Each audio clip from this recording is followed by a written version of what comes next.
새벽 4시 반, 어김없이 눈이 떠졌어요. 평생을 이렇게 살아왔더니 이제는 자명종 시계가 따로 필요 없을 정도죠. 뻐근한 허리를 두드리며 일어나 가장 먼저 향한 곳은 창가였습니다. 커튼을 젖히자 아직 어둠이 채 가시지 않은 마당 풍경이 눈에 들어왔어요.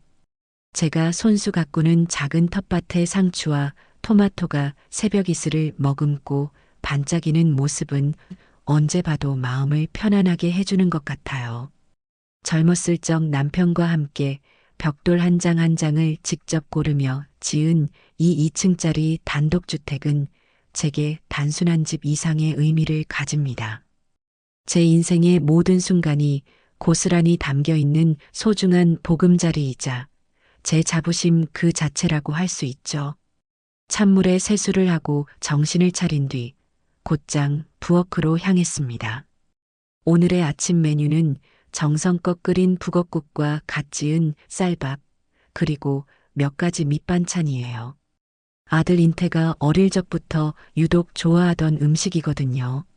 요즘 들어 부쩍 힘들어 보이는 아들 녀석의 기운을 북돋아주고 싶은 어미의 마음이라고나 할까요? 북어를 참기름에 달달 볶다가 뽀얀 국물이 우러나도록 푹 끓이고 계란물을 곱게 풀어 넣으니 구수한 냄새가 온 집안에 퍼지기 시작합니다. 밥솥에서는 김이 모락모락 피어오르고 냉장고에서 꺼낸 밑반찬들을 작은 접시에 정갈하게 옮겨 담으니 어느덧 진수성찬 부럽지 않은 아침 식탁이 차려졌네요. 6시가 조금 넘은 시간, 2층에서 며느리 지우가 내려오는 소리가 들렸습니다. 지우는 잠이 덜 깬 얼굴로 머리를 극적이며 부엌으로 들어오더니 식탁을 한번 쓱 훑어보고는 인상을 찌푸렸어요. 어머니, 아침부터 이렇게 거하게 차리셨어요. 누가 보면 잔칫날인 줄 알겠네요. 일찍 일어난 김에 끓여봤다. 인태도 어제 늦게까지 일한 것 같던데 뜨끈한 국물에 밥 말아먹고 가면 속이 든든하지 않겠니? 아휴 어머니. 인태 씨나 저나 아침부터 이런 거 먹으면 속 더부룩한 거 아시잖아요. 요즘 누가 아침을 이렇게 밥으로 먹어요. 간단하게 시리얼이나 빵으로 때우는 게 훨씬 낫죠. 지우는 제 말은 듣는 둥 마는 둥 하더니 찬장을 열어 알록달록한 시리얼 상자를 꺼내 들었습니다. 와그작와그작 시리얼을 그릇에 쏟아붓고 우유를 부어 먹는 모습을 보니 새벽부터 정성껏 밥을 차린 제 노력이 무색해지는 것 같아 속이 조금 상했죠. 하지만 어쩌겠어요. 요즘 젊은 사람들이 다 그렇다는데 제가 이해해야죠. 잠시 후 잠옷바람의 인태가 부스스한 얼굴로 내려왔습니다. 엄마. 아침부터 웬 북엇국이야? 좋은 일 있어? 네 얼굴이 헬쑥해 보여서 끓였다. 어서 앉아서 한 그릇 하고 가거라. 아, 됐어. 나도 그냥 지우처럼 시리얼 먹을래. 그게 더 편해. 인태는 제 권유를 매몰차게 거절하고는 아내의 옆에 앉아 똑같이 시리얼 그릇에 코를 박았습니다. 그러면서도 시선은 줄곧 손에 든 휴대폰에 고정되어 있었죠.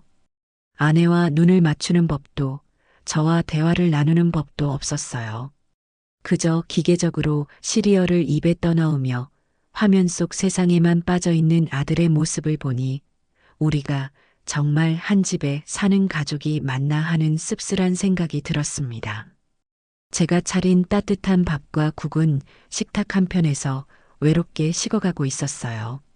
아침 식사 시간 내내 부엌에는 시리얼 씹는 소리와 스마트폰 알림음만이 간간히 울릴 뿐 따뜻한 가족의 대화는 어디에도 없었습니다. 그날 저녁이었어요. 거실 소파에 앉아 텔레비전 드라마를 보고 있는데 아들 내외가 잔뜩 심각한 표정으로 제 앞에 와서 앉았습니다. 평소에는 자기들 방에서 나오지도 않던 녀석들이 나란히 앉아 저를 쳐다보니 무슨 일이 있긴 있구나 싶었죠. 먼저 입을 연 것은 아들 인태였어요. 어머니, 드릴 말씀이 있어요. 그래, 무슨 일이냐? 표정들이 왜 그렇게 심각해? 사실은 제가 정말 괜찮은 사업 아이템을 하나 찾았습니다. 시장 조사도 다 마쳤고 사업 계획서도 완벽하게 준비했어요. 이거 성공만 하면 정말 대박 날 수 있는 기회입니다. 인태는 흥분된 목소리로 자신의 사업 계획에 대해 한참을 설명했습니다. 제가 잘 알아듣지 못하는 전문 용어들을 섞어가며 열변을 토하는 모습이 꼭 어릴 적 장난감 사달라고 조르던 때와 겹쳐 보여 저도 모르게 옅은 미소가 지어졌어요. 하지만 이어지는 말에 저는 웃음기를 거둘 수밖에 없었습니다. 그런데 딱 한 가지, 초기 자본금이 조금 부족합니다. 그래서 말인데 어머니께서 저희를 좀 도와주셨으면 해요. 옆에서 잠자코 듣고만 있던 며느리 지우가 기다렸다는 듯이 거들고 나섰습니다. 어머니, 저희 정말 열심히 할 자신 있어요.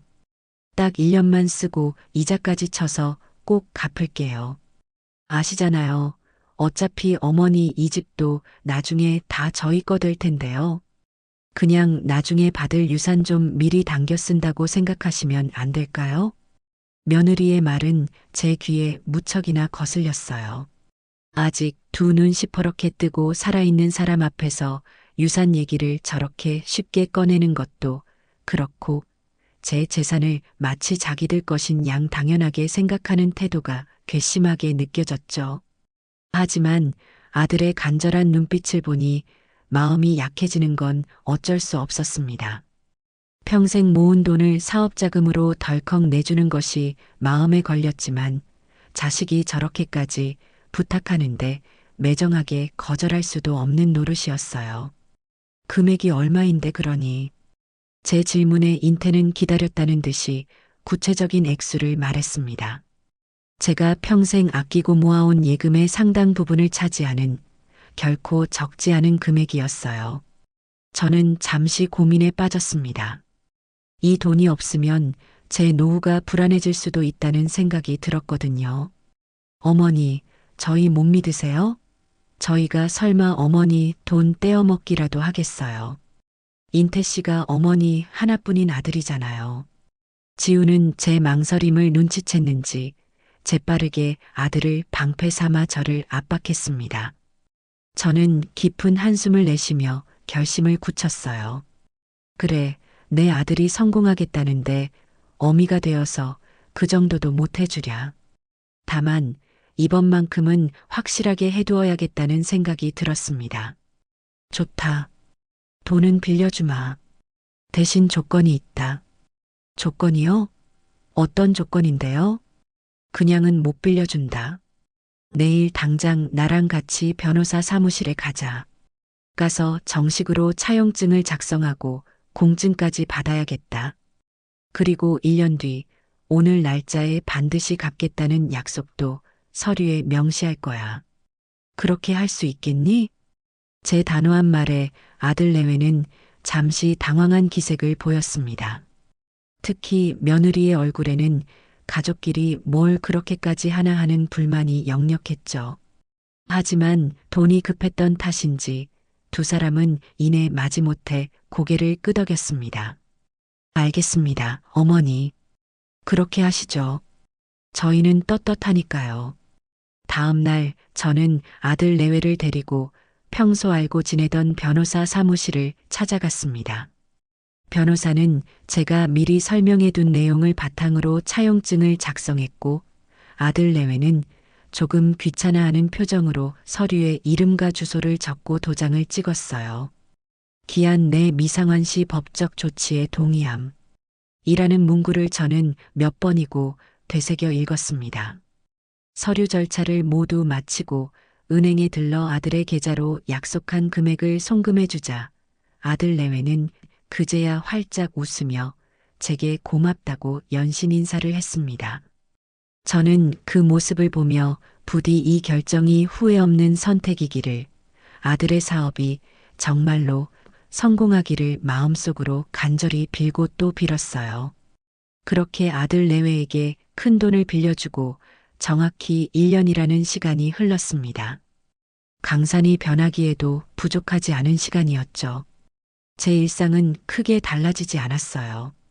여전히 새벽에 일어나 텃밭을 가꾸고 가족들을 위해 아침을 준비하는 것으로 하루를 시작했습니다. 하지만 아들 내외의 삶은 아주 많은 것이 변해 있었어요. 사업이 자리를 잡아가기 시작한 건지 두 사람의 씀씀이가 눈에 띄게 커졌거든요. 인태는 몇 달 지나지 않아 타고 다니던 국산 중형차를 번쩍이는 외제차로 바꿨고 며느리 지우는 매달 새로운 명품 가방과 옷을 사들이기 바빴습니다. 처음에는 저도 아들의 사업이 잘 풀리는 것 같아 기쁜 마음이 컸어요. 고생한 아들이 이제라도 빛을 보는구나 싶어 대견하기도 했죠. 하지만 시간이 흐를수록 마음 한구석이 조금씩 불편해지기 시작했습니다. 두 사람은 돈을 벌기 시작하면서부터 저를 대하는 태도가 미묘하게 달라졌어요. 예전에는 거실에서 함께 텔레비전이라도 보곤 했는데 이제는 퇴근하면 곧장 자기들 방으로 들어가 버리기 일쑤였죠. 주말에 외식이라도 할라치면 어머니, 저희는 친구들이랑 약속 있어요라며 둘만 쏙 빠져나가기 바빴고요. 마치 제가 이 집에 없는 사람인 것처럼 행동하는 날들이 늘어났습니다. 사업이 어떻게 되어 가는지 물어봐도 인태는 엄마. 그런 건 몰라도 돼요. 제가 다 알아서 잘하고 있으니까 걱정 마세요라며 대화를 피하기만 했어요. 그럴 때마다 저는 알 수 없는 거리감과 서운함을 느껴야만 했습니다. 그래도 핏줄인데 하나뿐인 아들인데 설마 저를 속이기야 하겠어. 애써 그렇게 믿으며 약속한 상환 날짜가 되기만을 묵묵히 기다렸습니다. 그리고 마침내 차용증에 명시했던 약속의 그날이 되었습니다. 2026년 10월 8일 달력에 동그라미를 쳐두고 하루하루 손꼽아 기다렸던 날이었죠. 저는 모처럼 아들 내외가 좋아하는 갈비찜을 푸짐하게 준비했어요. 오늘 저녁 식탁에서는 그동안의 서운했던 감정들도 모두 털어버리고 약속을 지켜준 아들을 마음껏 칭찬해 주리라 다짐했습니다. 하지만 저녁 식사 시간이 다 되도록 아들 내외는 감감무소식이었어요. 혹시나 하는 마음에 전화를 걸어보니 며느리는 아주 밝은 목소리로 전화를 받더군요. 어머니, 웬일이세요? 저녁 먹을 시간인데 안 들어오기에 전화해봤다. 어디니? 저희 오늘 백화점 왔어요. 인태 씨 가을 옷도 좀 보고 제 가방도 볼 게 있어서요. 저녁은 밖에서 해결하고 들어갈 테니 저희 신경 쓰지 마시고 먼저 드세요. 지우는 제게 용건을 물어볼 생각도 없이 자기 할 말만 하고는 전화를 끊어버렸습니다. 저는 수화기를 들고 한참을 멍하니 서 있어야 했어요. 오늘이 무슨 날인지 정말 잊어버린 걸까? 아니면 알면서도 일부러 모르는 척하는 걸까? 정성껏 만든 갈비찜이 식탁 위에서 차갑게 식어가는 동안 제 마음도 함께 서늘하게 식어내리는 것 같았습니다. 밤늦게 들어온 아들 내외는 피곤하다는 말만 남긴 채 곧장 2층으로 올라가 버렸고 그날 밤 저는 결국 돈에 대한 이야기는 꺼내지도 못한 채 뒤척이며 밤을 지새워야 했어요. 다음 날 저녁 저는 더 이상 참을 수 없다는 생각에 다시 한번 아들 내외를 식탁에 마주 앉혔습니다. 어제 먹지 못했던 갈비찜을 다시 데우고 애써 아무렇지 않은 척하며 조심스럽게 입을 열었어요. 인태야, 지우야. 어제가 무슨 날이었는지 기억하니?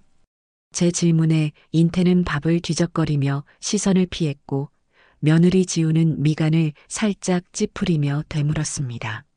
어제요? 글쎄요, 무슨 날이었는데요?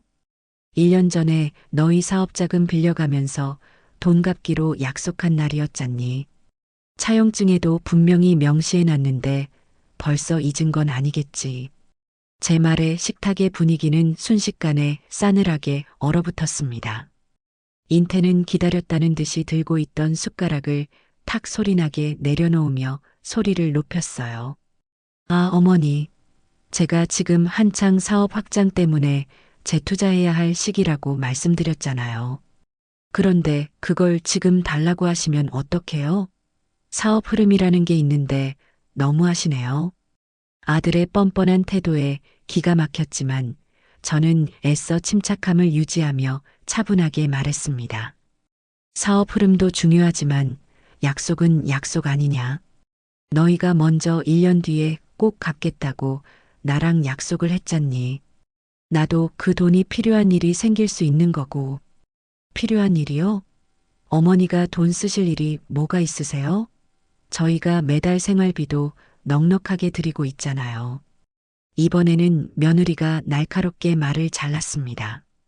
매달 주는 생활비라고 해봤자 이 넓은 집의 관리비와 식비에도 턱없이 부족한 금액이었는데 마치 큰 돈이라도 주는 것처럼 생색을 내는 모습에 헛웃음이 나왔어요. 지우야, 그건 생활비고 이건 빌려간 돈이니 경우가 다르지. 그리고 내가 내 돈 쓰는데 너희 허락까지 받아야 하는 건 아니잖니. 어머니, 정말 너무하시네요. 저희가 어디 도망간대요? 한 집에 사는 식구끼리 너무 빡빡하게 구시는 거 아니에요? 솔직히 저희 사업 잘 돼서 돈 많이 벌면 그게 다 어머니 좋은 일 아닌가요? 어머니 노후 저희가 책임져 드릴 거잖아요. 며느리는 한술 더 떠 마치 저를 위해 자기들이 고생이라도 하는 것처럼 말을 했습니다. 빌려준 돈을 갚으라는 정당한 요구가 어느새 제가 쏙 좁고 인정머리 없는 시어머니가 되어버리는 순간이었어요. 저는 더 이상 감정을 누를 수가 없었습니다. 너희 노후는 너희가 알아서 책임지는 거고 내 노후는 내가 알아서 책임지는 거다. 다른 말할 것 없고 약속대로 빌려간 돈 갚아라. 그게 그렇게 어려운 부탁이니? 제가 단호하게 말하자 며느리 지우의 표정이 싹 굳어지더니 제 평생 잊을 수 없는 말을 내뱉었습니다. 어머니, 솔직히 너무하세요. 저희가 남도 아니고 그깟 돈 좀 빌려 쓴 거 가지고 이렇게 사람을 몰아붙이세요? 돈 있다고 저희한테 갑질하지 마세요. 갑질이라는 단어가 제 가슴에 비수처럼 날아와 박혔습니다. 아들을 위해 평생 모은 돈을 내어준 결과가 고작 갑질하는 시어머니라는 말이라니. 저는 순간 머리를 한 대 세게 얻어맞은 것처럼 멍해졌어요. 제 옆에서 이 모든 상황을 지켜보던 아들 인태는 아내를 말리기는커녕 오히려 고개를 끄덕이며 동조하고 있었습니다. 그 순간 제 마음속에서 무언가 단단히 끊어지는 소리가 들렸어요. 아들에 대한 마지막 기대와 정이 산산조각 나는 소리였죠. 저는 아무 말 없이 자리에서 일어나 방으로 들어왔습니다. 더 이상 저들과 한 공간에서 숨 쉬고 싶지도 않았어요. 그날 밤 저는 잠을 자는 대신 앞으로 제가 무엇을 해야 할지, 이 무너진 관계를 어떻게 정리해야 할지 밤새도록 고민하고 또 고민했습니다. 그리고 동이틀 무렵 마침내 아주 단단한 결심을 내렸습니다. 어젯밤 아들 내외가 제게 퍼부었던 말들이 귓가에 생생하게 맴돌았지만 더 이상 슬프거나 분하지 않았습니다. 대신 차가운 결심만이 심장을 가득 채우고 있었죠. 저는 옷장 깊숙한 곳에 보관해 두었던 차용증 서류 봉투를 꺼내 들었습니다.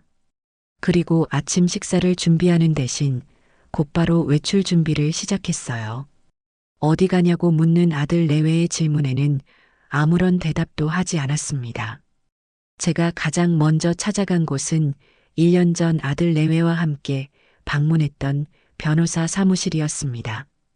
갑작스러운 방문에도 불구하고 변호사는 저를 반갑게 맞아주었어요. 자리에 앉자마자 저는 품에서 차용증을 꺼내 변호사에게 건넸습니다. 변호사님, 이것 좀 다시 한번 봐주시겠어요? 변호사는 서류를 꼼꼼히 살피더니 고개를 끄덕였습니다. 네, 어르신. 1년 전에 작성하셨던 금전 소비 대차 계약서네요. 공증까지 완벽하게 되어 있어서 법적으로 아무런 문제가 없는 서류입니다. 아들 녀석들이 약속한 날짜가 지났는데도 돈을 갚을 생각을 안 합니다. 오히려 돈으로 갑질을 한다며 제게 큰 소리를 치더군요. 제 말에 변호사는 잠시 안타깝다는 표정을 짓더니 이내 단호한 목소리로 말했습니다. 어르신, 법적으로 어르신께는 이 돈을 돌려받을 정당한 권리가 있습니다. 차용증에 명시된 대로 지금이라도 당장 지급 명령을 신청하거나 민사소송을 제기할 수 있어요. 아드님 명의로 된 재산에 가압류를 거는 방법도 있고요. 변호사의 말을 듣는 동안 제 결심은 더욱 확고해졌습니다. 법적인 절차를 밟아 돈을 돌려받는 것도 중요하지만 저는 그보다 더 근본적인 조치를 취해야겠다고 마음먹었어요. 제 아들과 며느리에게 권리와 책임이라는 것이 얼마나 무서운 것인지 뼈저리게 가르쳐 줄 필요가 있었습니다. 변호사님, 혹시 제 집에서 아들 내외를 내보낼 수도 있을까요? 집은 제 명의로 되어 있고 아들 내외는 아무런 데가 없이 그냥 들어와서 살고 있습니다. 물론입니다, 어르신. 그 집은 어르신의 소유권이 명확한 재산입니다. 자녀라고 해서 무상으로 거주할 권리를 영원히 주장할 수는 없어요. 정당한 퇴거 요구에 불응할 시에는 명도소송을 통해 강제로 내보낼 수도 있습니다. 변호사와의 상담을 마치고 사무실을 나서자 아침 햇살이 유난히 눈부시게 느껴졌습니다. 제 마음을 짓누르고 있던 무거운 안개가 걷히고 가야 할 길이 선명하게 보이는 듯 했어요. 집에 돌아오자 아들 내외는 소파에 나란히 앉아 텔레비전을 보며 낄낄거리고 있었습니다. 마치 어젯밤의 일은 아무것도 아니라는 듯 혹은 제가 금세 마음이 풀릴 거라고 생각하는 듯 태평한 모습이었죠.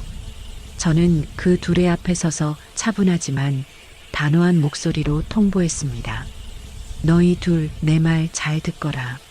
제 목소리에 두 사람은 마지못해 텔레비전에서 시선을 떼고 저를 쳐다봤습니다. 어젯밤 너희가 한 말 나는 똑똑히 기억하고 있다. 너희 말대로 나는 더 이상 돈으로 너희에게 갑질을 하고 싶지 않구나.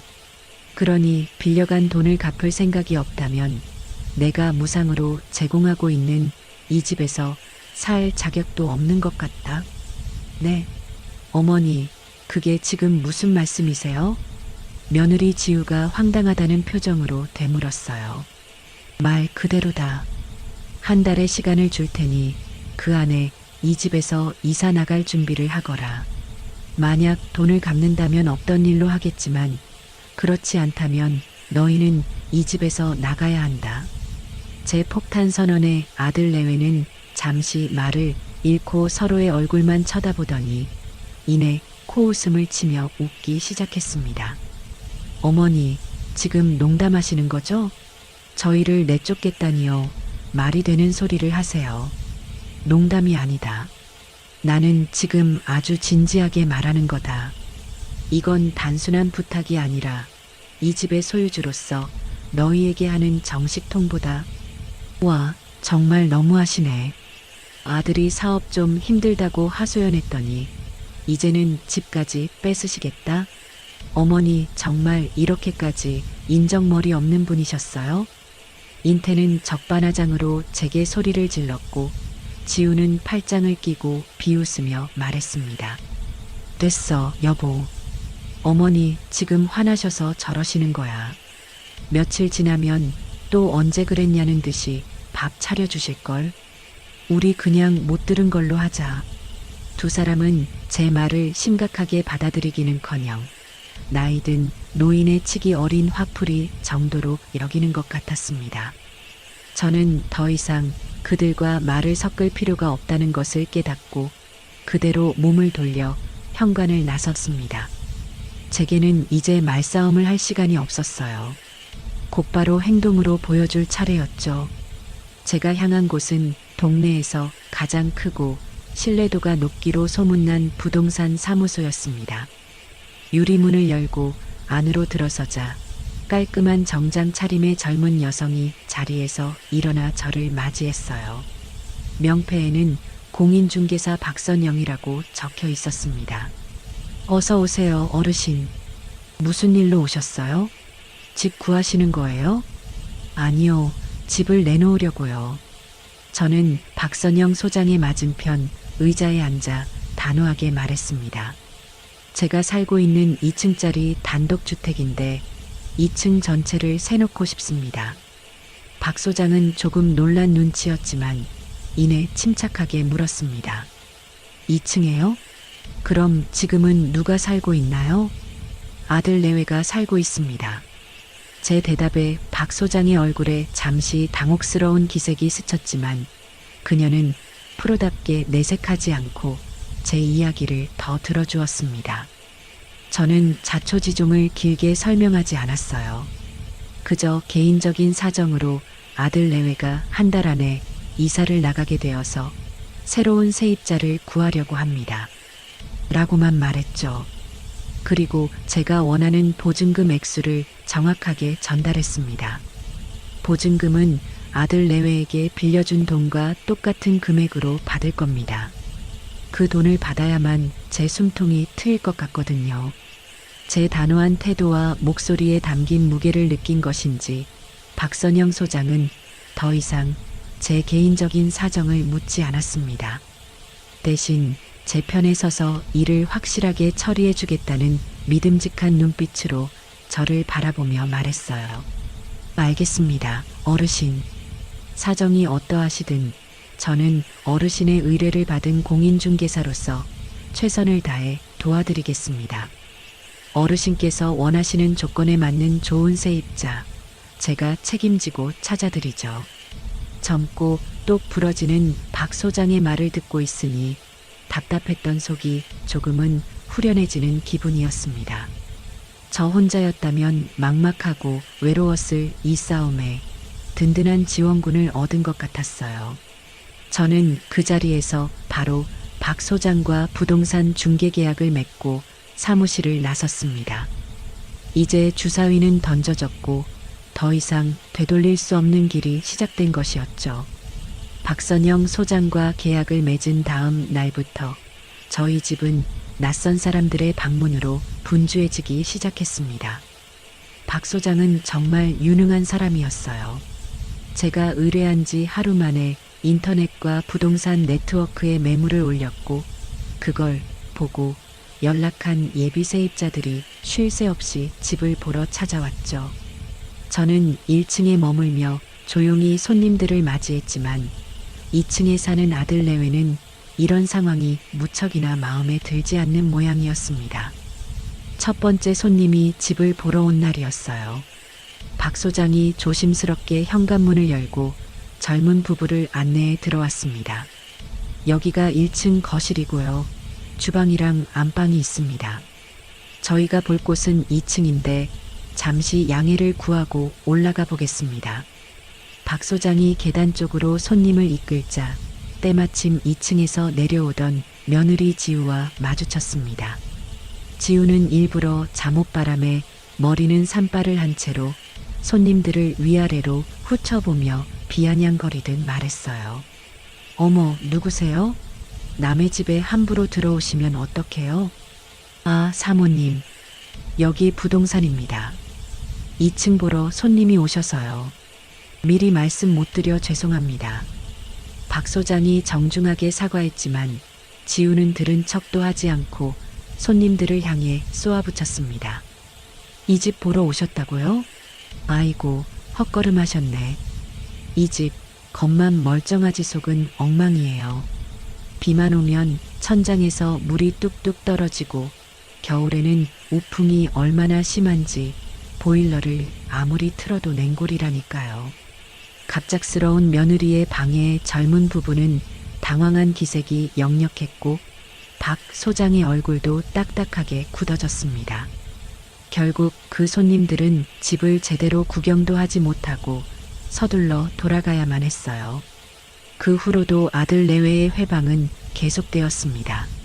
손님이 오기로 한 시간이 되면 일부러 집을 돼지우리처럼 어지럽혀 놓거나 음식물 쓰레기를 현관 앞에 내놓아 악취를 풍기기도 했죠.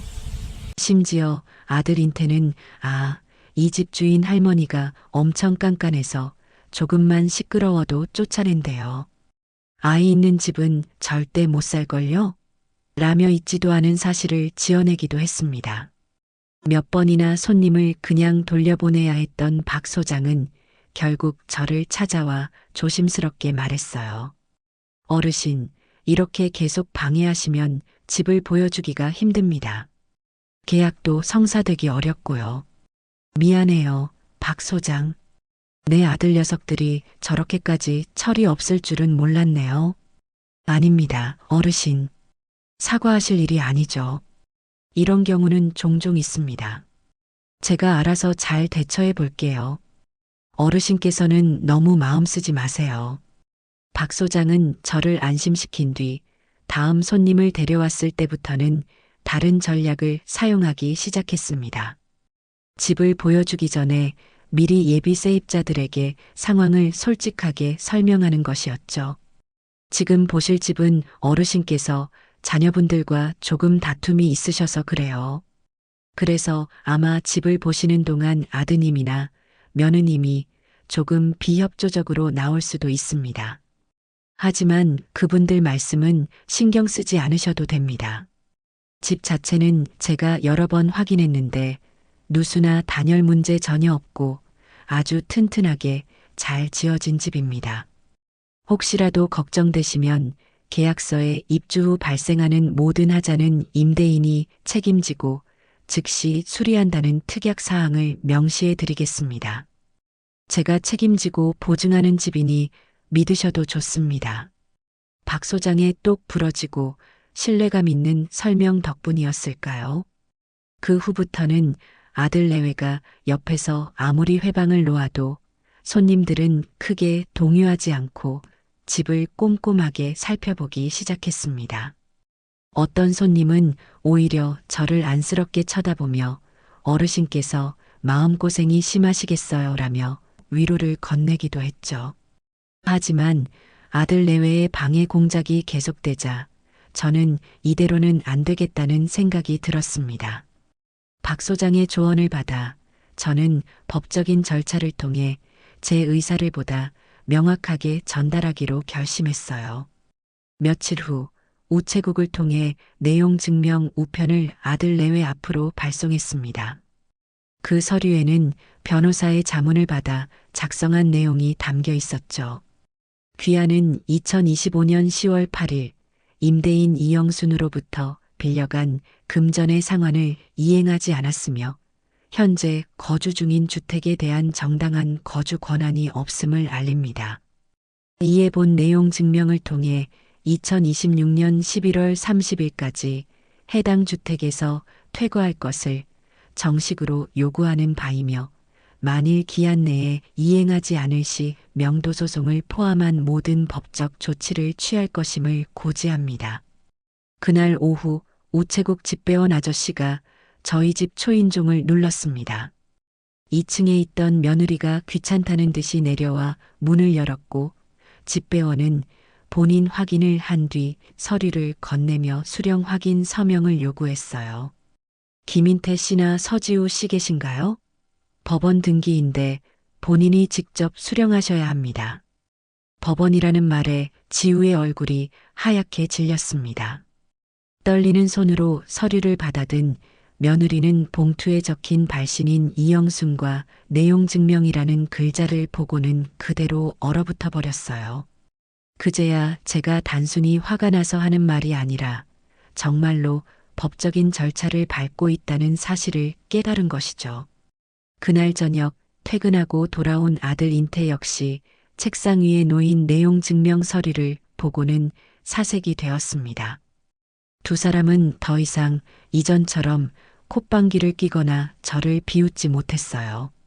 대신 자기들 방에 틀어박혀 심각한 얼굴로 무언가 소곤거리는 소리가 1층까지 들려왔습니다. 현실을 부정하던 아들 내외의 얼굴에 드디어 짙은 불안감의 그림자가 드리워지기 시작한 순간이었습니다. 내용 증명을 받은 이후 아들 내외는 며칠 동안 죽은 듯이 조용했습니다. 이전처럼 제게 대들거나 비아냥거리는 대신 저와 마주치는 것 자체를 피하는 것 같았어요. 하지만 그들이 제 결정을 순순히 받아들인 것은 아니었습니다. 그들 나름의 마지막 저항은 집을 보러 오는 예비 세입자들을 향한 교묘한 방해 공작으로 이어졌죠. 대놓고 험담을 하지는 않았지만 손님들이 2층에 올라가면 일부러 부부싸움을 하는 척 고성을 지르거나 화장실 변기물을 계속 내려서 수압이 약한 것처럼 보이게 만드는 등 유치한 방법들을 동원했습니다. 박선영 소장은 그런 상황에서도 당황하지 않고 노련하게 대처했지만 그런 날들이 반복될수록 제 마음도 조금씩 지쳐가는 것을 느꼈어요. 그러던 어느 날 오후였습니다. 그날도 박 소장은 새로운 예비 세입자와 함께 집을 방문했어요.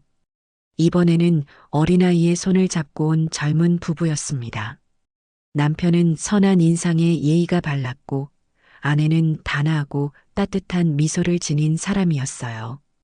5살쯤 되어 보이는 여자아이는 처음 보는 저를 향해 배꼽 인사를 꾸벅하더군요. 안녕하세요, 어르신. 집이 참 좋네요. 햇볕도 잘 들고요. 아내 되는 사람이 상냥하게 말을 건네는 순간 2층에서 쿵쿵거리는 소리와 함께 시끄러운 음악 소리가 들려오기 시작했습니다. 누가 들어도 일부러 내는 소음이었죠.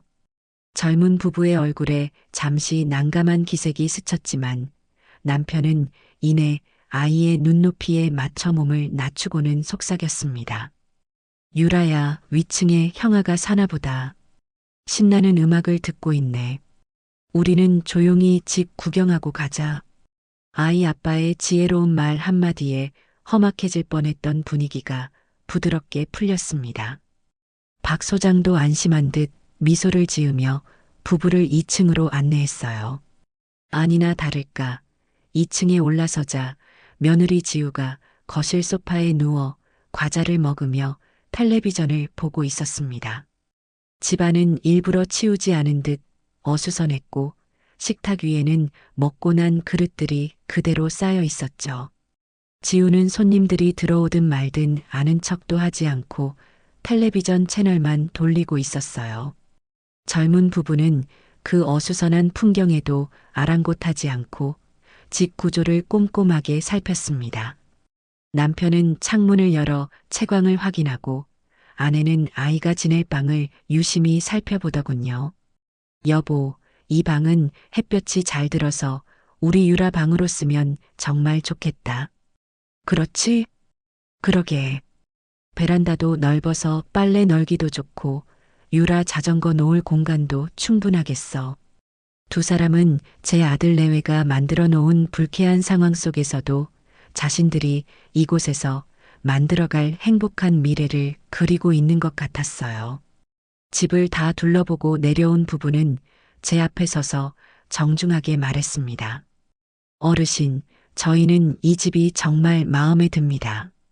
저희가 들어와서 살아도 괜찮을까요? 그럼요, 마음에 드신다니 제가 더 좋네요.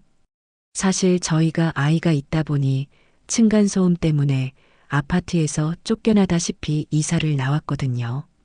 그래서 이렇게 마당이 있는 주택을 간절하게 찾고 있었습니다. 저희가 들어오게 되면 어르신 불편하시지 않게 정말 조용히 그리고 잘 모시고 살겠습니다. 남편의 진심 어린 말에 저는 마음이 움직였습니다. 바로 이 사람들이었어요. 제가 그토록 바라던 이 집에 따뜻한 온기를 불어넣어줄 새로운 인연 말입니다. 저는 그 자리에서 바로 결정을 내렸어요.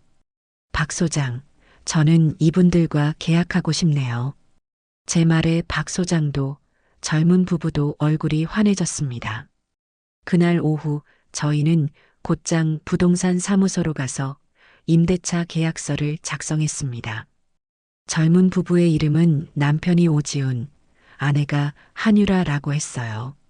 계약서를 작성하는 내내 두 사람은 제게 궁금한 것을 물어보며 살갑게 대화를 걸어왔습니다. 어르신은 어떤 음식을 좋아하세요? 근처에 다닐 만한 좋은 병원은 어디에 있나요? 마치 오래전부터 알고 지낸 사이처럼 편안한 분위기가 이어졌죠. 계약서에 도장을 찍고 저는 박 소장의 도움을 받아 제 은행 계좌번호를 알려주었습니다. 잠시 후 오지훈 씨가 휴대폰으로 무언가를 몇 번 누르더니 제게 화면을 보여주었어요. 어르신, 약속된 보증금 전액 이체해 드렸습니다. 확인 한번 부탁드립니다. 곧이어 제 휴대폰에서 띵동하는 경쾌한 알림음이 울렸습니다. 문자 메시지를 확인하는 순간 저는 저도 모르게 숨을 깊게 내쉬었어요. 제 통장에는 정확히 1년 전 아들 인태의 통장으로 사라졌던 그 금액이 고스란히 찍혀 있었습니다. 그 숫자를 보는 순간 단순히 돈이 들어왔다는 기쁨을 넘어선 무언가 뜨겁고 뭉클한 감정이 가슴 깊은 곳에서부터 차올랐어요. 이건 그냥 돈이 아니었습니다. 제 아들에게 무시당했던 저의 인생이었고 며느리에게 갑질이라 모욕당했던 저의 자존심이었으며 제 힘으로 온전히 되찾은 저의 권리였습니다. 저는 오지훈 씨 부부를 향해 진심으로 고개 숙여 감사 인사를 전했어요. 집으로 돌아오는 발걸음이 그렇게 가벼울 수가 없었습니다. 현관문을 열고 들어서자 거실 소파에 앉아있던 아들 내외가 저를 쳐다봤어요. 저는 조금 전 부동산에서 작성한 따끈따끈한 임대차 계약서, 사본을 두 사람 앞에 테이블 위에 조용히 올려놓았습니다. 이게 뭐예요, 어머니? 지우가 날카로운 목소리로 물었지만 저는 대답 대신 계약서 내용을 직접 확인하라는 듯 눈짓만 했습니다. 서류를 집어든 인태의 손이 미세하게 떨리는 것이 보였어요. 계약서에 적힌 새로운 세입자의 이름과 선명하게 찍힌 제 도장, 그리고 입주 날짜를 확인한 인태의 얼굴은 하얗게 질려갔습니다. 어머니, 이게 진짜예요? 정말로 계약을 하셨다고요? 그래, 진짜다. 보증금도 이미 다 받았고, 이제 너희는 이달 말까지 이 집에서 나가야 한다. 계약서에 적힌 대로 새로운 세입자가 다음 달 1일에 이사를 들어올 예정이니까. 제 담담한 통보에 아들 내외는 더 이상 비웃거나 농담으로 치부하지 못했습니다. 현실을 마주한 두 사람의 얼굴에 당혹감과 공포가 뒤섞여 나타났어요. 며느리 지우가 먼저 자리에서 벌떡 일어나 제게 소리치기 시작했습니다. 어머니, 진짜 왜 이러세요? 저희를 정말 길바닥에 나앉으라는 거예요? 어떻게 아들한테 이렇게까지 하실 수가 있어요? 길바닥에 나앉는 건 너희 사정이지 내 사정은 아니다.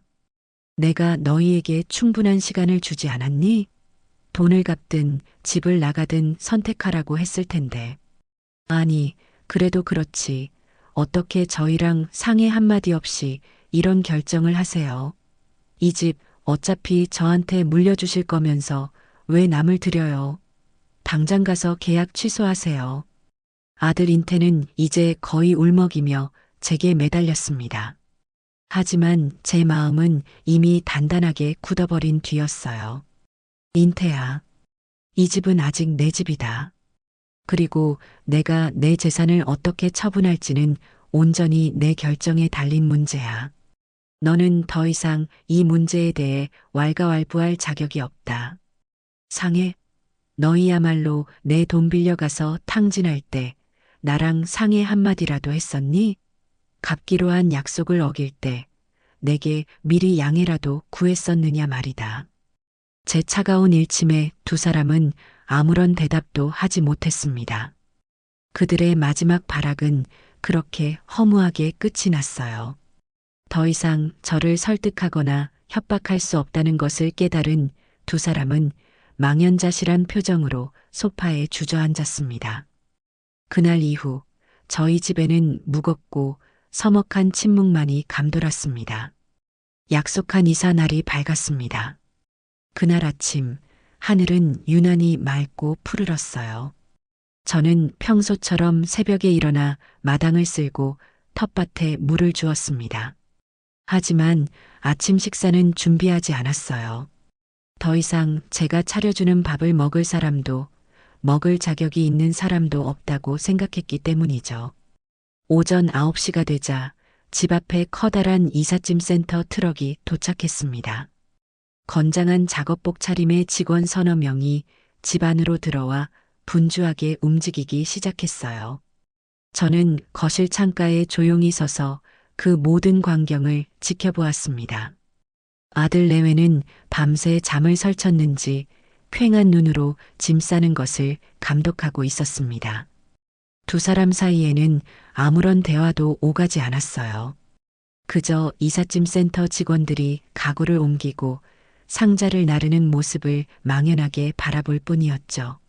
며느리 지우가 아끼던 명품 가방들이 담긴 상자가 나갈 때, 아들 인태가 아끼던 골프채 가방이 실려 나갈 때, 두 사람의 얼굴에 스쳐가는 허망한 표정을 저는 똑똑히 보았습니다. 그들이 그토록 소중하게 여겼던 것들이 이 집을 나서는 순간 얼마나 초라해 보이는지요. 작업이 한창 진행될 무렵 며느리 지우가 이삿짐 센터 직원들 들으라는 듯 큰 소리로 제게 불평을 늘어놓기 시작했습니다. 어머니는 정말 피도 눈물도 없으시네. 자식이 집에서 쫓겨나는데 나와서 도와주지는 못할 망정 저렇게 구경만 하고 계시니 동네 사람들 보기 창피하지도 않으세요? 돈 때문에 자식도 내쫓는 독한 시어머니라고 온 동네에 소문날까봐 겁나지도 않으시냐고요.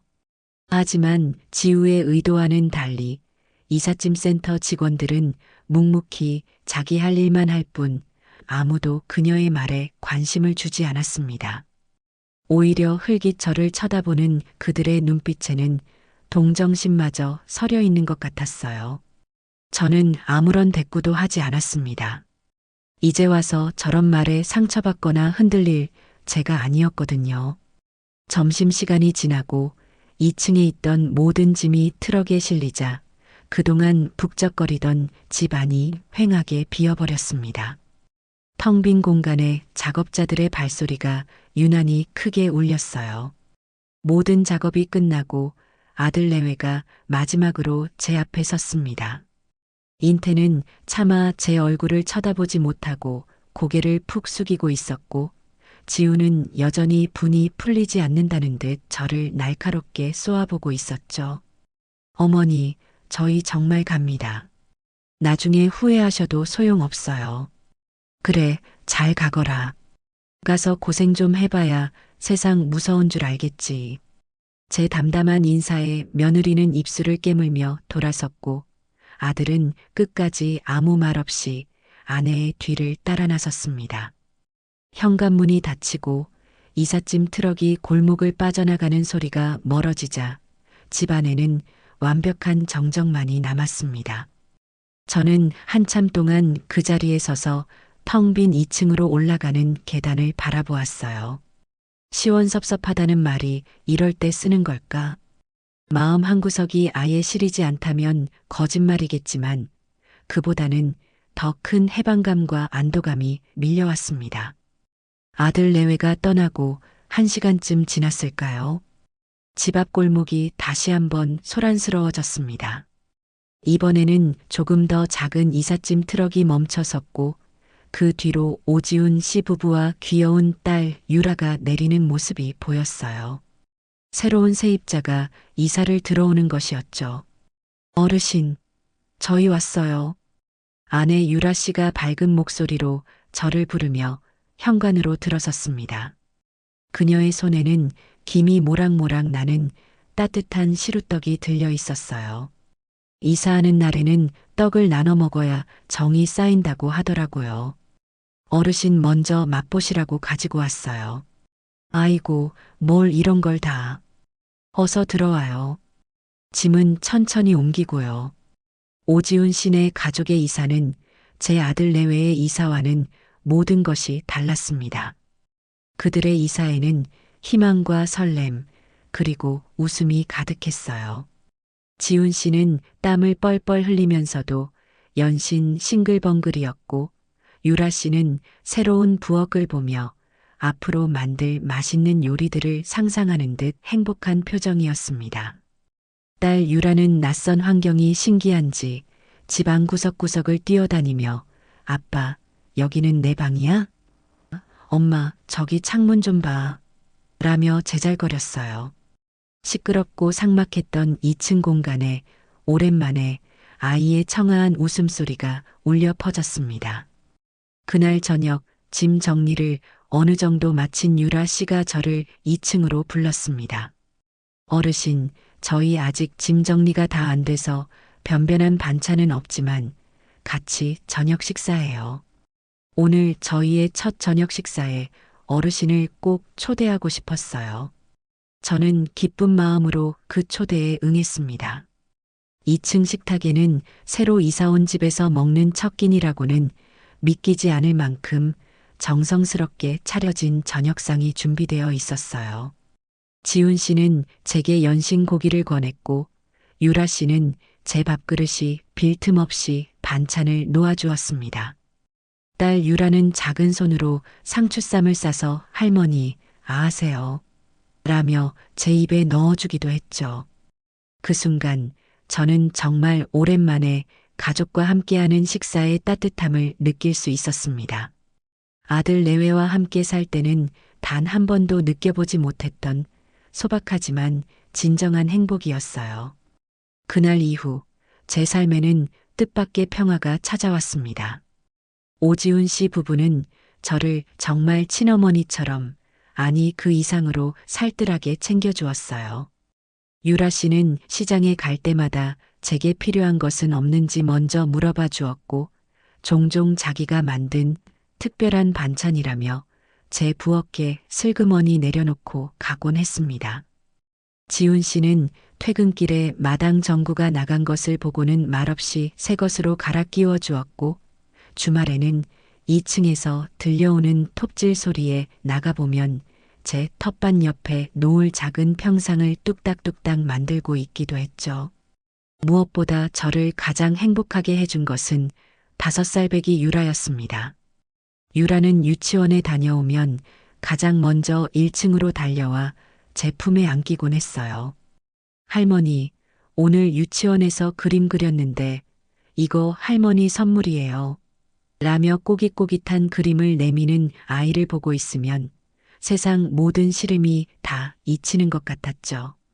저는 유라와 함께 텃밭에 물을 주고 마당에서 그림을 그리고 동화책을 읽어주며 하루하루를 보냈습니다.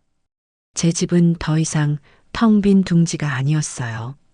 핏줄은 아니지만 서로를 존중하고 아껴주는 새로운 가족으로 인해 제 마음은 하루가 다르게 따뜻하게 채워지고 있었습니다. 그렇게 평화로운 날들이 흐르던 어느 날, 저는 박선영 소장에게서 안부 전화를 받았습니다. 박 소장은 계약이 끝난 후에도 종종 전화를 걸어 제가 잘 지내는지, 새로운 세입자와의 관계는 원만한지 등을 세심하게 챙겨주곤 했어요. 어르신, 잘 지내시죠?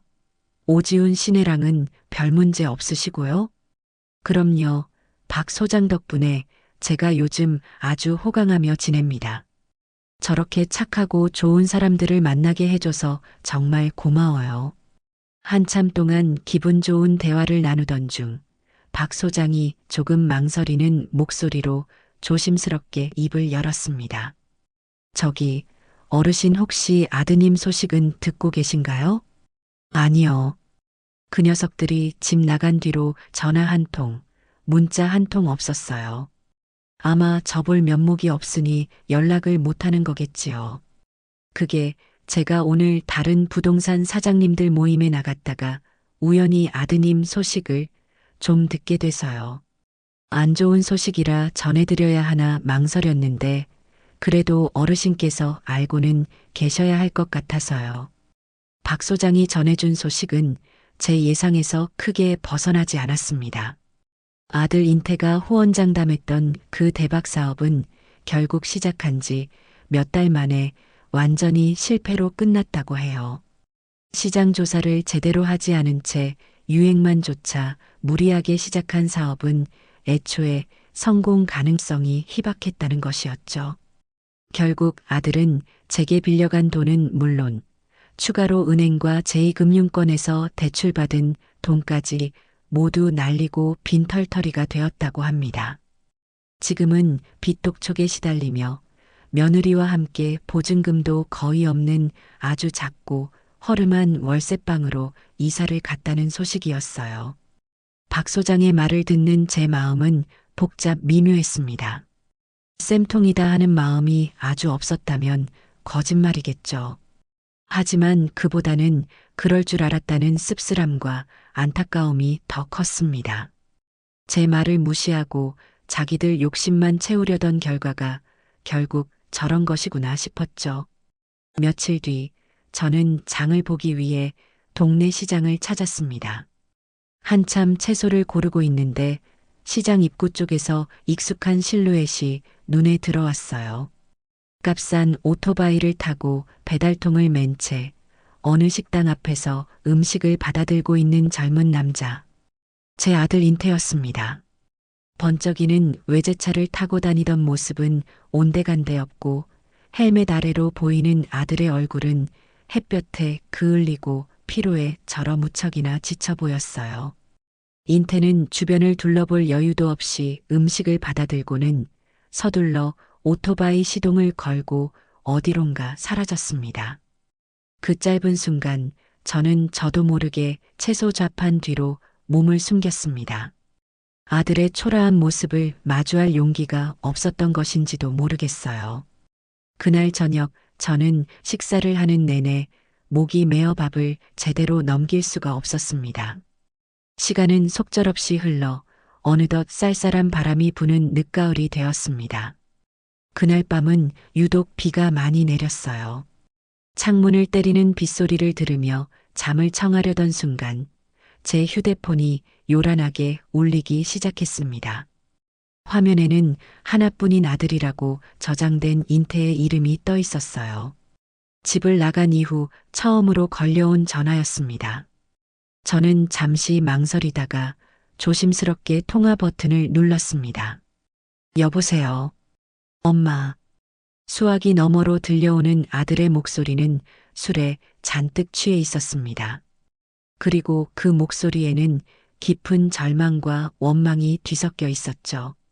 엄마, 내가 왜 이렇게 됐을까? 내가 뭘 그렇게 잘못했다고 세상이 나한테만 이러는 걸까? 아들은 하소연하듯 자기의 신세를 한탄하기 시작했습니다. 저는 아무 말 없이 듣고만 있었어요. 다 그 여자 때문이야. 서지우, 그 여자가 나를 이렇게 만들었어. 자기 허영심 채우려고 나를 부추겨서 무리하게 사업 시작하게 만들더니 이제 와서는 돈 못 번다고 나를 벌레 보듯이 쳐다봐. 매일 싸우고 서로 저주하고 여기가 지옥이야, 엄마. 여기가 지옥이라고. 아들의 울부짖음에 가까운 절규가 전화기 너머로 생생하게 전해져 왔습니다. 며느리를 탓하는 아들의 모습이 한심하게 느껴졌지만 그 목소리에 담긴 고통의 무게는 제 가슴을 무겁게 짓눌렀어요. 그래서 나한테 뭘 원하는데? 지금이라도 다시 돈이라도 빌려달라는 말이냐?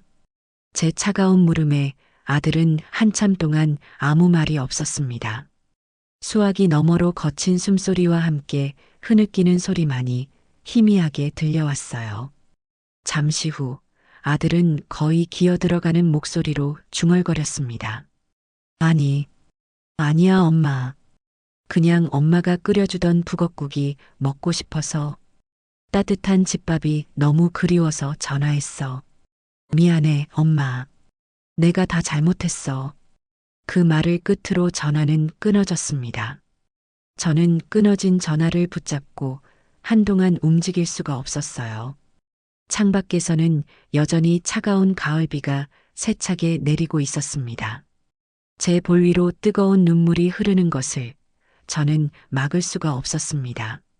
아들의 술 취한 전화 한 통은 제 평화롭던 일상에 작지만 깊은 파문을 남겼습니다. 그날 이후 저는 밤에 잠을 설치는 날이 많아졌어요.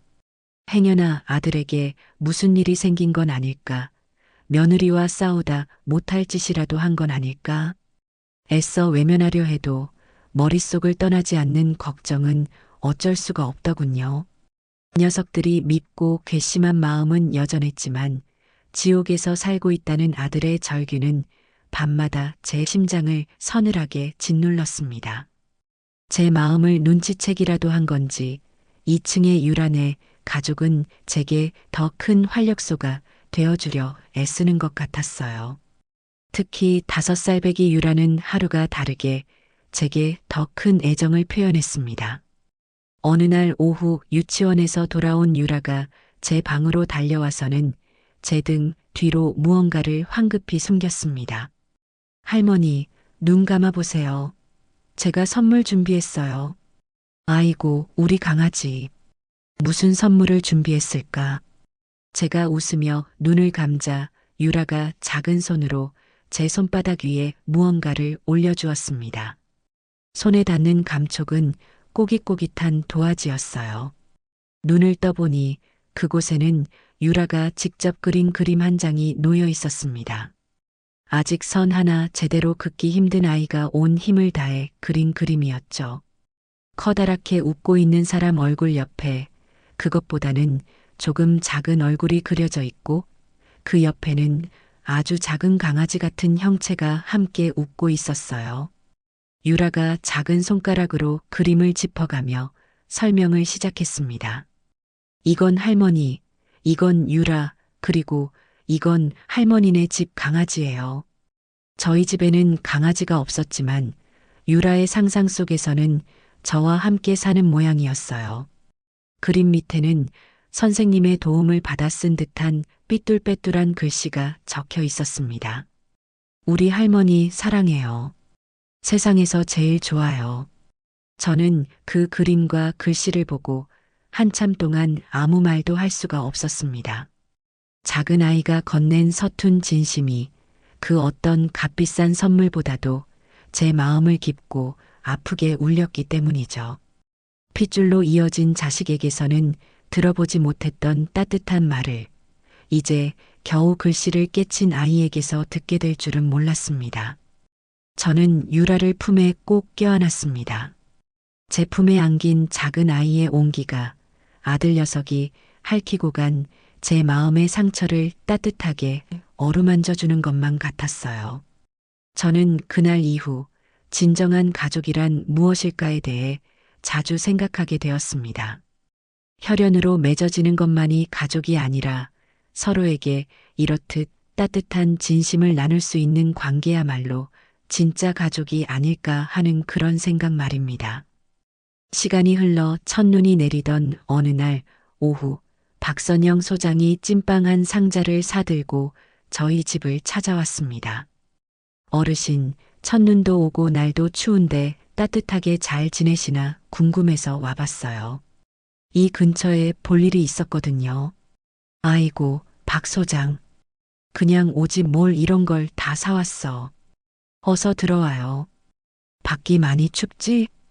저는 박 소장을 따뜻한 거실로 이끌어 차를 한 잔 대접했습니다. 요즘 어떻게 지내는지, 유란의 가족과는 잘 지내는지 등 기분 좋은 안부를 나누던 중 박 소장이 문득 생각났다는 듯이 조심스럽게 말을 꺼냈어요.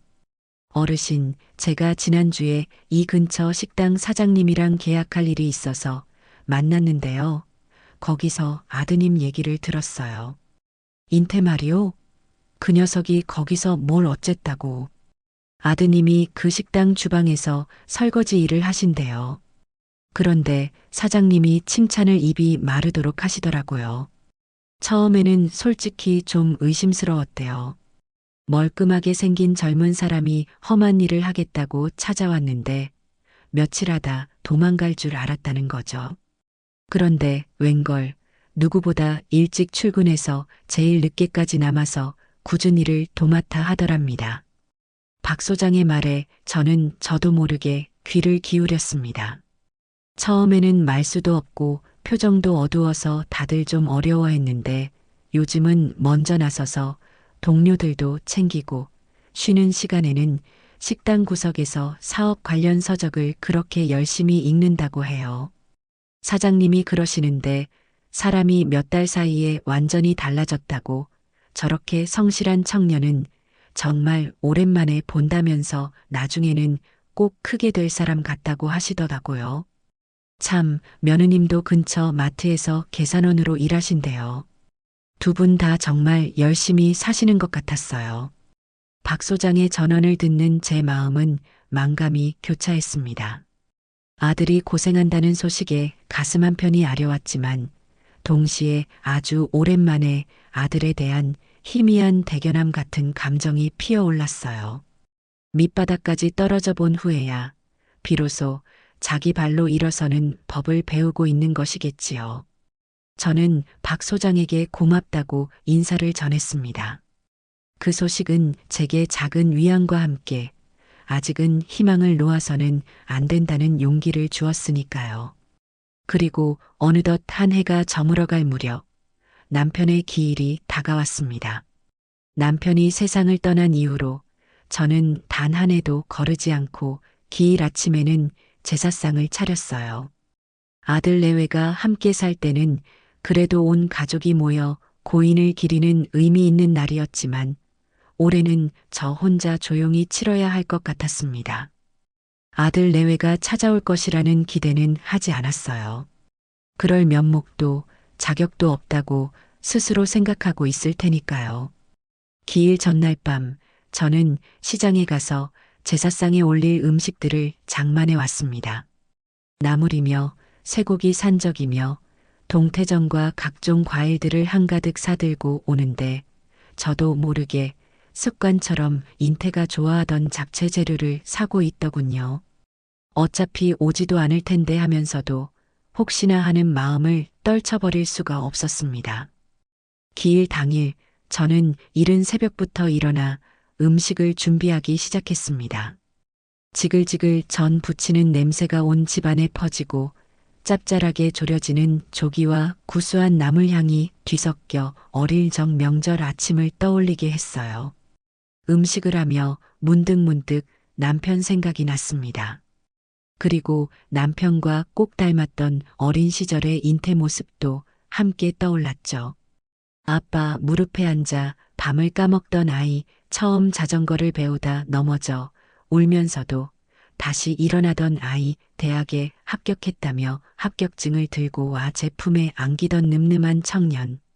그 모든 기억들이 파노라마처럼 스쳐 지나가자 제 눈가에는 저도 모르게 이슬이 맺혔습니다. 정성껏 차린 제사상을 거실에 놓고 남편의 사진 앞에 조용히 술을 한 잔 올렸습니다.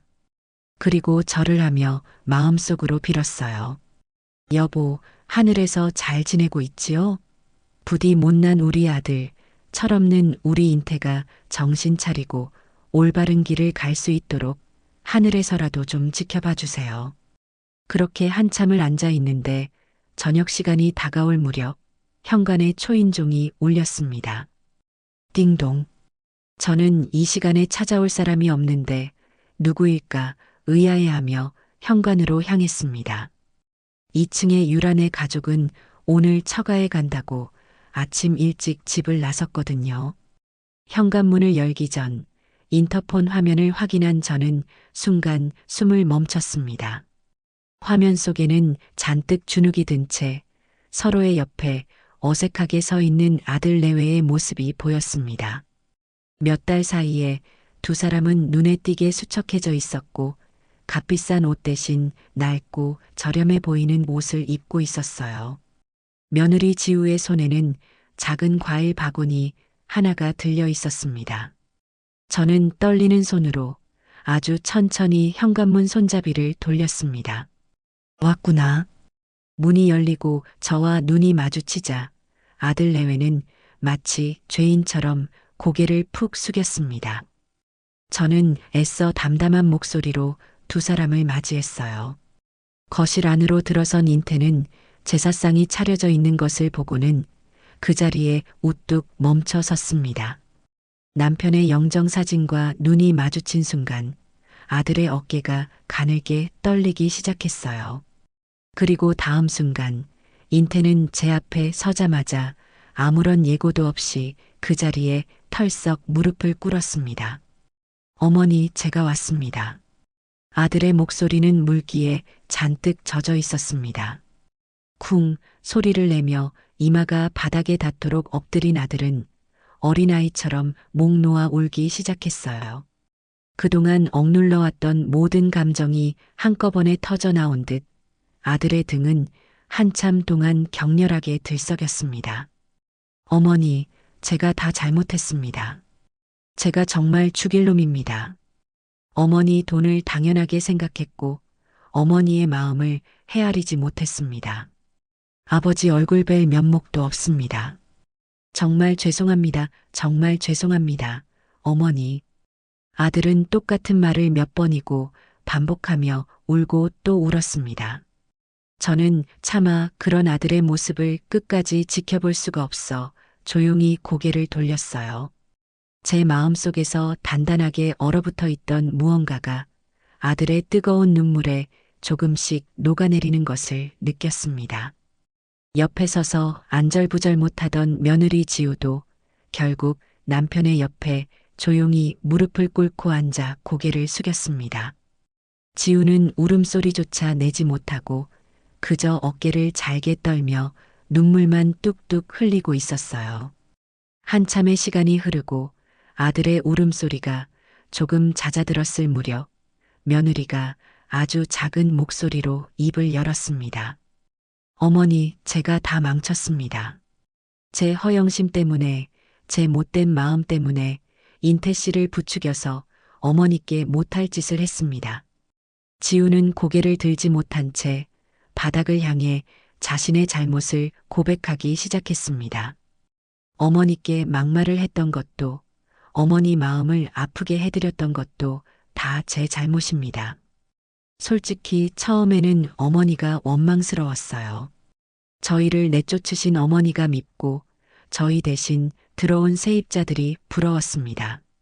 그런데 막상 저희 힘으로 돈을 벌고 하루하루 힘들게 살아보니까 알겠더라고요. 어머니께서 저희에게 얼마나 큰 울타리가 되어주셨는지, 저희가 얼마나 철없이 행동했는지요. 지우는 잠시 말을 멈추고 숨을 골랐습니다. 그리고는 더욱 낮은 목소리로 말을 이었어요. 벌 주시는 게 당연합니다, 어머니. 용서해달라는 말도 못하겠습니다. 저희는 그런 자격 없는 놈들이니까요. 그저 아버님 기일에 인사라도 드리고 싶어서 염치불구하고 찾아왔습니다. 불쾌하셨다면 정말 죄송합니다. 진심이 담긴 며느리의 고백에 저는 더 이상 두 사람을 외면하고 있을 수만은 없었습니다. 물론 그들의 잘못이 단 몇 마디의 사과로 전부 용서되는 것은 아니었죠. 하지만 밑바닥까지 떨어져 본 후에야 비로소 자신의 잘못을 인정하고 뉘우치는 두 사람의 모습에서 저는 아주 희미한 희망의 빛을 보았습니다. 저는 아무 말 없이 두 사람에게 다가가 그들의 어깨를 가만히 잡아주었습니다. 일어나거라. 언제까지 그러고 있을 거냐. 아버님께서 보고 계신다. 제 말에 아들 내외는 마지못해 자리에서 일어났습니다. 두 사람의 얼굴은 눈물과 콧물로 엉망이 되어 있었어요. 저는 휴지를 뽑아 건네주고는 식탁 쪽을 가리켰습니다. 너희들 저녁은 먹었니? 시장할 텐데 와서 밥부터 먹어라. 어머니, 저희는 괜찮습니다. 밥 먹을 자격도 없는걸요. 자격은 무슨. 제사 음식은 나눠 먹어야 복이 오는 법이다. 내가 너희 생각해서 잡채도 푸짐하게 해놨다. 어서 와서 앉아. 저는 두 사람을 거의 반강제로 식탁 의자에 앉혔습니다. 그리고 따뜻하게 데운 밥과 갓 끓인 탕국을 한 그릇씩 떠서 두 사람의 앞에 놓아주었어요. 제사상에 올렸던 나물과 전, 그리고 잡채도 넉넉하게 덜어주었죠. 아들 내외는 한참 동안 밥그릇만 내려다볼 뿐 수저를 들지 못했습니다. 왜 안 먹고 있느냐? 음식이 입에 안 맞아? 아닙니다, 어머니. 아닙니다. 인태는 겨우 수저를 들고 밥을 한술 떴습니다. 그리고는 마치 몇 년은 굶은 사람처럼 허겁지겁 밥을 먹기 시작했어요. 입안 가득 음식을 채운 아들의 눈에서는 또다시 굵은 눈물방울이 뚝뚝 떨어져 밥그릇 안으로 흘러내렸습니다. 며느리 지우 역시 소리 없이 눈물을 흘리며 아주 천천히 음식을 씹어 삼켰어요. 저는 그저 아무 말 없이 맞은편에 앉아 두 사람이 밥을 다 먹을 때까지 조용히 지켜봐 주었습니다. 그날의 저녁 식탁에는 아무런 대화도 오가지 않았습니다. 하지만 밥그릇을 비우는 소리, 간간이 터져 나오는 흐느낌, 그리고 따뜻한 음식의 온기가 뒤섞여 그 어떤 말보다도 더 깊은 용서와 화해의 메시지를 전하고 있었어요. 아들 내외가 눈물의 저녁 식사를 마쳤을 때 거실에는 무겁지만 이전과는 다른 종류의 침묵이 흘렀습니다. 원망과 분노 대신 슬픔과 후회, 그리고 아주 작은 온기가 섞인 그런 침묵이었죠. 설거지를 마치고 돌아온 저는 여전히 고개를 숙인 채 제 처분만을 기다리고 있는 두 사람의 앞에 작은 통장 하나를 내려놓았습니다. 이게 뭐예요, 어머니? 인태가 조심스럽게 물었어요. 열어보거라. 아들은 떨리는 손으로 통장을 펼쳤습니다. 그 안에는 두 사람이 지금 사는 월세방보다는 훨씬 나은 작은 아파트의 보증금 정도는 될 만한 금액이 들어 있었어요. 순간 두 사람의 눈이 휘둥그레졌습니다. 어머니, 저희는 이거 받을 수 없습니다. 저희가 저지른 짓이 있는데 어떻게 또 어머니께 손을 벌리겠어요. 지우가 황급히 손사래를 치며 말했지만 저는 단호하게 고개를 저었습니다. 이건 너희에게 그냥 주는 돈이 아니다. 똑똑히 들어. 이건 너희에게 빌려주는 돈이다. 1년 전 너희가 내게서 빌려갔던 그 돈처럼 말이다. 제 말의 의미를 깨달은 두 사람은 서로의 얼굴을 쳐다보며 말을 잇지 못했습니다. 이 돈으로 제대로 된 집을 얻어서 다시 시작해보거라. 빚쟁이들에게 시달리지 않을 너희 두 사람이 마음 편히 쉴 수 있는 공간을 먼저 마련하라는 뜻이다. 그리고 이 돈은 반드시 갚아야 한다. 물론 이자는 받지 않으마. 대신 이자를 갚는 셈 치고 앞으로 한 달에 한 번, 매월 마지막 주 토요일 저녁에는 반드시 이 집에 찾아와서 나와 함께 밥을 먹어야 한다. 그게 내가 너희에게 거는 조건이다. 할 수 있겠니? 제 제안에 아들 내외는 감격한 표정으로 연신 고개를 끄덕였습니다. 돈을 주시는 것보다 앞으로 정기적으로 찾아와 밥을 먹으라는 그 말이 두 사람에게는 진정한 용서의 의미로 다가왔을 겁니다. 네, 어머니. 꼭 그렇게 하겠습니다. 정말 감사합니다. 주신 돈은 한 푼도 허투루 쓰지 않고 정말 열심히 살아서 꼭 갚겠습니다. 그리고 매달 잊지 않고 꼭 찾아뵙겠습니다. 아들의 목소리에는 이전과는 비교할 수 없는 굳은 책임감과 의지가 담겨 있었습니다. 바로 그때였어요. 현관 비밀번호 누르는 소리가 들리더니 2층의 유란의 가족이 집 안으로 들어섰습니다. 처가에 갔다가 생각보다 일찍 돌아온 모양이었어요. 어르신, 저희 다녀왔습니다. 유라 씨의 밝은 목소리에 거실에 있던 우리 세 사람은 모두 깜짝 놀라 현관 쪽을 쳐다봤습니다. 갑작스러운 상황에 아들 내외는 어쩔 줄 몰라 하며 자리에서 일어났고 유란의 가족 역시 거실에 있는 두 사람을 보고는 잠시 당황한 표정을 지었어요. 어색하고 불편한 침묵이 잠시 흘렀습니다. 그 침묵을 깬 것은 아들 인태였어요. 인태는 오지훈 씨 부부를 향해 깊이 고개를 숙였습니다. 저 그동안 저희 때문에 마음고생 많으셨습니다. 그리고 저희 어머니 잘 보살펴 주셔서 정말 감사합니다. 옆에 있던 며느리 지우 역시 함께 고개를 숙이며 말했습니다. 정말 죄송했습니다. 앞으로도 저희 어머니 잘 좀 부탁드립니다. 두 사람의 진심 어린 사과와 부탁에 마음씨 고운 오지훈 시부부는 오히려 손사래를 치며 웃어 보였습니다. 아닙니다. 저희가 오히려 어르신 덕분에 편안하게 잘 지내는 걸요. 두 분도 앞으로 좋은 일만 가득하시길 바랍니다. 그 짧은 대화 속에서 저는 얽히고 설켰던 모든 관계가 제자리를 찾아가는 것을 느낄 수 있었습니다. 제 옛 가족은 새로운 가족에게 정중하게 저를 부탁했고, 제 새로운 가족은 그들을 따뜻하게 배려해 주었죠. 그날 밤 아들 내외는 새로운 희망을 품고 돌아갔습니다. 저는 두 사람이 나가는 뒷모습을 보며 더 이상 그들을 원망하지 않기로 마음먹었어요. 몇 주 뒤 저는 마당 평상에 앉아 따스한 가을 햇살을 즐기고 있었습니다. 2층에서는 유란의 가족의 웃음소리가 간간히 들려왔고 제 텃밭의 배추는 어느새 속이 꽉 차 곧 김장을 해야 할 때가 왔음을 알리고 있었죠. 그때 제 휴대폰으로 문자 메시지 한 통이 도착했습니다. 아들에게서 온 사진이었습니다. 사진 속에는 작지만 깨끗하게 정돈된 집 거실을 배경으로 아들 내외가 환하게 웃고 있는 모습이 담겨 있었어요. 그리고 그 아래에는 짧은 글이 적혀 있었습니다. 어머니, 덕분에 새보금자리로 이사 잘 마쳤습니다. 다음 주 토요일 저녁에 밥 먹으러 갈게요. 사랑합니다, 어머니. 저는 그 사진과 메시지를 보고 한참 동안 미소를 지었어요. 저는 전쟁에서 이긴 것이 아니었어요. 그저 제 삶과 자존심을 지켜냈을 뿐이고 그 과정에서 제 아들 내외는 스스로 성장할 기회를 얻었을 뿐이죠.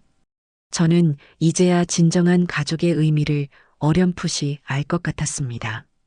그것은 소유나 의무가 아니라 서로를 존중하는 거리와 따뜻한 밥 한 끼를 나눌 수 있는 마음이라는 것을요. 멀리서 저를 발견한 유라가 할머니 하고 외치며 달려와 제 품에 안겼어요. 저는 유라를 꼭 껴안으며 제 인생에서 가장 평화롭고 충만한 가을 오후를 조용히 만끽했습니다.